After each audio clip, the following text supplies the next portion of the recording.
దేవునికి స్తోత్రం కలుగును గాక. 5, 6, 7, 8 వచనాలు మనం గమనిస్తే యేసు ప్రభు వారికి ఆజ్ఞ ఇచ్చి పంపిస్తూ ఉన్నాడు. ఏమనంటే, మీరు అన్య జనుల దారిలోనికి వెళ్ళకుడి,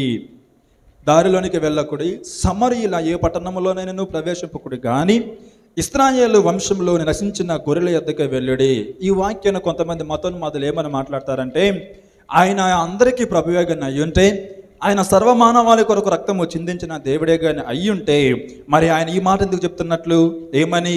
అన్య జనుల దారిలోనికి వెళ్ళకుడి, సమరయులు ఏ పట్టణంలోకి మీరు ప్రవేశింపకుండా ఇశ్రాయేలు వంశములు నశించిన గొర్రెల యొద్దకు మాత్రం మీరు వెళ్ళమని యేసు ప్రభు తన శిష్యులకి ఎందుకు చెప్తున్నట్లు? ఆయన యేసుక్రీస్తు అందరికీ ప్రభు కదా, ఆయన సర్వలోకం కొరకు ప్రాణం పెట్టాడు కదా, సర్వమానవాళి కొరకు రక్తం చిందించాడు గనక, మరి ఇక్కడ ఏంటి యేసు ప్రభు వీళ్ళకి మాత్రమే కొంత, ఎవరికి? ఇశ్రాయేలు వంశం ఎద్దుకు మాత్రం వెళ్ళమంటున్నాడు. దీన్ని బట్టి చూడండి, యేసు ప్రభు అందరి కోసం చనిపోయినాడు కాదు, ఆయన అందరికీ ప్రభు కాదు, ఆయన కేవలం ఇశ్రాయేలుకు మాత్రమే ప్రభువు, లేకపోతే రక్షకుడు అని చెప్పేసి మతోన్మాదులు యొక్క వాక్యాన్ని అయితే చూపించి మాట్లాడుతూ ఉంటారు. గమనించిన ప్రియ దేవుని బిడ్డలారా, యేసు ప్రభు ఎందుకు ఇశ్రాయేలులో నశించిపోతున్నటువంటి గొర్రెల యొద్దకు మీరు వెళ్ళుడి, ఇతర ఏ అన్యుల యొద్దకు కూడా మీరు వెళ్ళవద్దని యేసు ప్రభు చెప్పుటల మాటకు అర్థం ఏంటి అని అంటే, 9వ అధ్యాయం వరకు కూడా మనం చూసినట్లయితే యేసు ప్రభువే అన్య జనాంగంలోనికి వెళ్ళి పరిచర్య చేశాడు. గతంలో మనం నేర్చుకున్నాం ఏంటి అని అంటే, శతాధిపతి గురించి మనం నేర్చుకున్నాం. శతాధిపతి యొద్దకు వచ్చి నీ దాసు నేను స్వస్థపరుస్తానంటే శతాధిపతి ఏమంటాడు అని అంటే, ప్రభువా నా ఇంటిలోనికి వచ్చడానికి, నీవు నా ఇంట్లోనికి రావడానికి నేను ఎంత మాత్రం కూడా పాత్రను కాను అని అంటాడు. మీరు మత్తయి రాసిన అపోస్తల కార్యములు 10వ అధ్యాయము 20 వచనం కానించి మీరు చదువుకుంటూ వెళ్ళండి. అక్కడ పేతురు ప్రార్థన చేస్తూ ఉన్నప్పుడు, ఈ విషయం మీకు లేట్ అయిపోద్దని నేను చెప్పాలి, ఆ టైంలో ప్రార్థన చేస్తూ ఉన్నప్పుడు ఇంచుమించు మధ్యాహ్నము 12 గంటల కాడ 3 గంటల కాడ ప్రార్థన చేస్తూ ఉన్నప్పుడు పైనుంచి ఒక దుప్పటిలాగా పేతురు యొద్దకు దిగు వస్తుండడం మనం చూస్తూ ఉంటాడు. అందులో రకరకాలైనటువంటి జంతువులు కనిపిస్తూ ఉంటాయండి. ఏంటి? కప్ప, తొండ, బల్లి, లేకపోతే ఇంకా ఏమేమో నిషిద్ధమైనటువంటివి, మనం చూసి అసహించుకునేటువంటివి చాలా అందులో కనిపిస్తూ ఉంటాయి. పరలోకం నుంచి ఒక స్వరం ఏమి వినిపిస్తుందంటే, నువ్వు వెంటనే వాటిని చంపుకొని తినమని చెప్పంటుంటే పేతురు ఏమంటాడంటే, నిషిద్ధించబడినటువంటివి, అపవిత్రమైనవి ఇప్పటికి నేను తినలేదు, సో ఈ సమయంలో నేను వీటిని తినను అని అన్నప్పుడు మరలా పరలోకం నుండి ఒక స్వరం ఏంటి అని అంటే, ప్రభువు పవిత్రపరిచినటువంటి వారిని నువ్వు ఎంత మాత్రం కూడా అపవిత్రంగా ఎంచవద్దు అని చెప్పేసి అని అంటాడు. సో ఎందుకు ఆ దర్శనాన్ని పంపించాడు అని అంటే, కొర్నేలి అనేటువంటి ఒక ఆయనకి మారు మనసు లేదు. ఆయన దేవుని యందు భయభక్తులు కలిగి ఉన్నాడు కానీ రక్షణ లేదు. ఆయన ఎవరు అంటే అన్యుడు, తన ఇంటి వారికి ఆ రక్షణ లేదు. వారి వద్దకు పేతురుని పంపించడానికి, వారికి రక్షణను ఇవ్వడానికి ఈ దర్శనాన్ని పేతురికి ఇస్తాడు.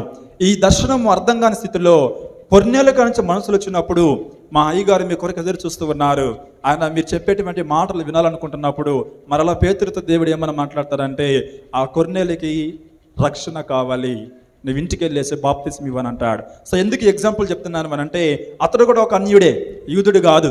అయినప్పుడు కూడా పేతురికి ఒక ప్రత్యేకమైన దర్శనాన్ని ఇచ్చి ఆయన ఇంటికి పంపించి ఇంటి వారి మొత్తాన్ని కూడా బాప్తిస్మం ఇచ్చేటువంటి పని అప్పగిస్తాడు పేతురికి. యేసు ప్రభు అన్యులను ప్రేమించిన వాడుగా అయ్యుంటే ఇంత గొప్ప పని ఎందుకు చెప్తాడు?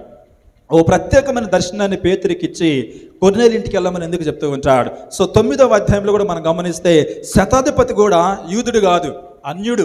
అయినప్పుడు కూడా యేసు ప్రభు వెంటనే ఏమంటాడు అని అంటే, నేను వచ్చి నీ దాసుని స్వస్థపరుస్తానంటాడు. మనందరికీ బాగా తెలుసు, సమరయ స్త్రీ, ఆమె ఒక 5 మంది భర్తలను పెట్టుకున్నటువంటి ఆమె ఎంతో పాపాత్మురాలైన స్త్రీ, యూదులకు సమరయులకు అసలే పడదు. అలాంటిది ఆమె 5 మంది భర్తలతోటి కాపురం చేసిన ఆమె అన్న తర్వాత అస్సలు ఆమెను ఎంత మాత్రం కూడా పట్టించుకోరు. కానీ ఆమె ద్వారా సమరయ పట్టణం మొత్తానికి కూడా దేవుడి రక్షణ అనుగ్రహించినట్లుగా మనం చూస్తూ ఉంటాం. ప్రియ దేవుని బిడ్డలారా, ఇక్కడ ఇశ్రాయేలు వంశంలో మాత్రమే నువ్వు వెళ్ళండి, మిగతా వాటికి వెళ్ళొద్దని ఎందుకు ప్రభు చెప్తున్నాడు అని అంటే, యేసు ప్రభు అన్య జనాంగానికి పరిచర్య చెప్పడానికి ఆ బాధ్యతను ఆయన తీసుకున్నాడు. తర్వాత అధ్యాయాలలో కూడా మనకి 15వ అధ్యాయంలో మనం వెళితే, ఆడ కనాను స్త్రీ ఒక ఆమె దయ్యం పట్టింది నా కుమార్తెకు వదిలించే ప్రభు అంటే ఆమె విషయంలో కూడా దేవుడు కార్యం చేస్తాడు. సో అన్య జనాంగాల కొరకు వారి యొక్క బాధ్యతను దేవుడు తీసుకున్నాడు కనుక వీళ్ళని ట్రైల్కి పంపిస్తూ ఉన్నాడు. ట్రైల్కి పంపిస్తే ఏమంటున్నాడు అని అంటే, మనోళ్ళ దగ్గరికే పోతే వీళ్ళకి కొంచెం మంచిగా అనుభవం వస్తుందిలే, బయట వాళ్ళు దాకెందుకు అని చెప్పేసి ట్రైనింగ్ పీరియడ్ కనుక వారిని కేవలము ఇశ్రాయేలు ప్రజల మధ్యలోనికి వెళ్ళండి అని చెప్పి అంటున్నాడు. కానీ చుట్టుపక్కలకి ఎందుకు వెళ్ళొద్దు అంటున్న కారణం అదేనండి. దీన్ని పట్టుకుని మొత్తం మొదలు ఏమంటారంటే, యేసు ప్రభు ఇశ్రాయేలుకు మాత్రమే దేవుడు కానీ అందరికి దేవుడు కాదని చెప్పని అంటారు. ఎందుకు ఆ మాట చెప్పవలసింది కారణం ఏంటి అని అంటే, వాళ్ళకు ట్రైనింగ్ పీరియడ్ కనుక వారిని చుట్టుపక్కల అంతా అక్కడికి పంపించడం ఇష్టం లేక కేవలము వారి యొక్క ప్రయత్నాన్ని వారి యొక్క జనాంగం మధ్యలో జరిగించమని ప్రభు వారి వద్దకు పంపిస్తున్నారు, అంతేగాని వేరే ఉద్దేశం కాదు.